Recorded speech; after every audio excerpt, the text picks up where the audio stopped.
How you going, everyone? Today I'll be doing a tutorial on how I painted up this beachside heavily rusted armature for the Imperial Knights.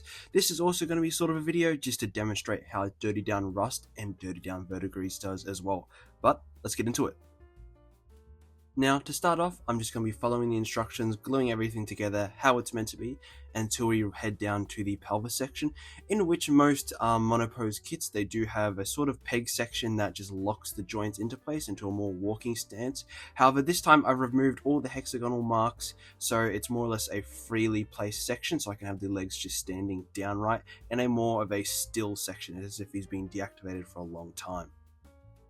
Now, over to the paint. First off, I just primed everything in a black, and then Zenithal or Slapchop highlighted the top shield sections, as well as just dry brushed on some Screaming Bell from Citadel.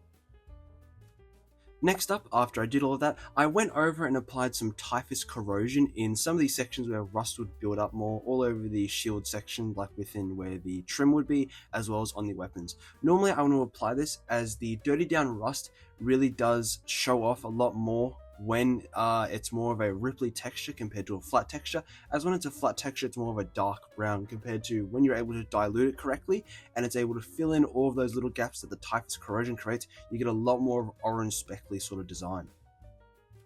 Just skipping over a lot of the boring parts now, as I've just gone ahead and base coated a lot of the shield with a Mournfang brown, just so that it's easier for the rust to more or less blend into it. And then for the trim, I've just hit it with a Runefang Steel for the metallic color range. Now, at the moment, I just wanted to go ahead and give a more heavily weathered chipped paint design, as I wanted it to be a more of a rusty sort of appearance than more or less paint.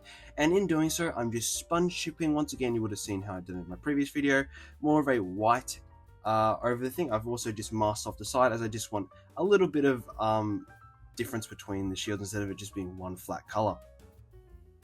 After that, I went over with a white scar white on top of the Corax white, just to give it a bit more of a like closer towards the center of the shield where less damage would be, is where the paint would be whiter, as well as the Corax underneath is just a little bit duller, so it fades just a little bit better than just being a one flat color. After that was all done, just take off all the tape, replace it again on the other side, and just copy the exact same thing over again on all the extra panels. In this case, I'm doing Armina Blue or something like that, as well as a Bathroth Blue for a highlight, and once again, just sponge chipping on top of all the sections you want it to be blue and such. And once I've just cleaned up everything on there, I'm going to start off with the weathering. And first off, I'm going to be using the dirty down verdigris on all the copper sections, as I want it to be as if the mech has just recently come out of the water and deactivated. So all of that time of all that copper corroding and leaving all this nice verdigris all over. And at the moment, I'm just doing straight from the pot all over the base of the legs. And now once that's all dried off with a hairdryer, I'm just starting to dilute the verdigris a bit more by adding water, and then increasing that all the way up to the pelvis section, as I want it to be, less, the water hasn't really reached that section, so it's less corroded. And now, just copy that for the same section on the other leg. And now I've done a heavily diluted verdigris, as I want to get this all within the cracks and all the little crevices on the skeleton body as well.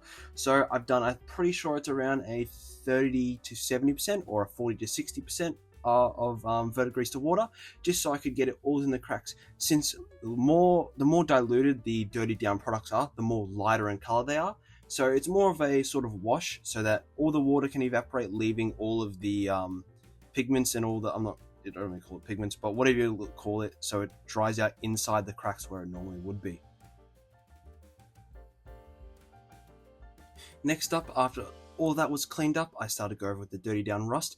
Now, the dirty down rust is a bit more difficult to use compared to the verdigris, since it's a lot more easier to distinguish between dark and light.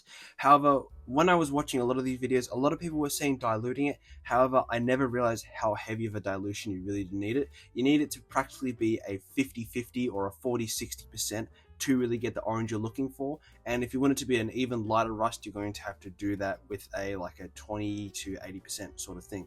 And in doing so, I'm just testing a lot of how the rust works on the carapace section of the thing.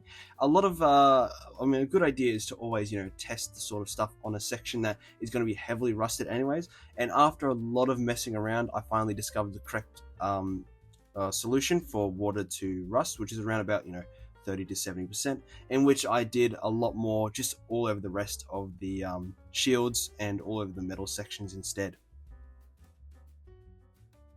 And now, as you can see, I'm just using the same solution again on the weapons, so heavily diluted, as I want a lot of the rust to be in the crevices of the weapon itself, instead of just completely coating the entire thing in a dark brown, since it is already a dark color as is, compared to the white where it's alright to be a bit darker.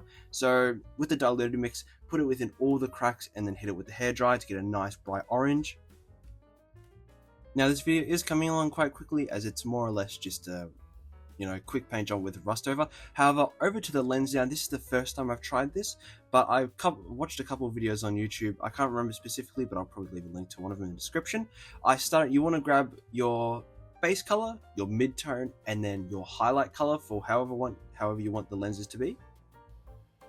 Then you also want to grab some black. I'm just using all the Citadel colors, so you can guess we're there, as well as a very bright white. In this case, I'm using White Scar, and mixing the base color and the black to get a more of a darker sort of, a darker base color. You'd apply that over the lenses and then slowly move up, covering less and less of whichever corner you want to be the shiniest with the colors, eventually moving up to the highlight, in which you'll mostly just be dabbing probably around 1/5 in the corner, and then just a tiny little dab on the top, on the opposite direction of the highlight, if you can understand what I'm saying. I mean, you can see the video, but for this light, it's not as bright, as I want a more deactivated approach. And of course, if you want a more brighter light, you use more brighter colors.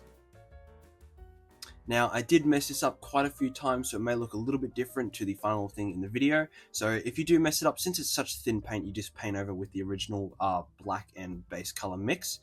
And after you've done all that, of course, to really sell the effect of it being more of a lens and a sort of glass thing instead of just a matte color, you normally just want to go over it with a sort of not fully diluted, or not really a diluted, but just a thin coat of ard coat over top to slowly start giving it more of a gloss finish and make it more like glass. And of course, if it's not glossy enough, just keep applying more and more coats. And that's everything done. Of course, you can slow down the video, check anything else you want, ask any questions in the description. I know this is a bit of a quicker video, and you might be wondering how that base is done. I will be doing that for the next video, just a more in-depth of how it's working. Plus, this base here is more of a test that I'm just testing out new products on, so I don't really want to give you guys any wrong information. But overall, let me guys know what you think down below, and give me any suggestions for painting stuff in the future. Thanks for watching.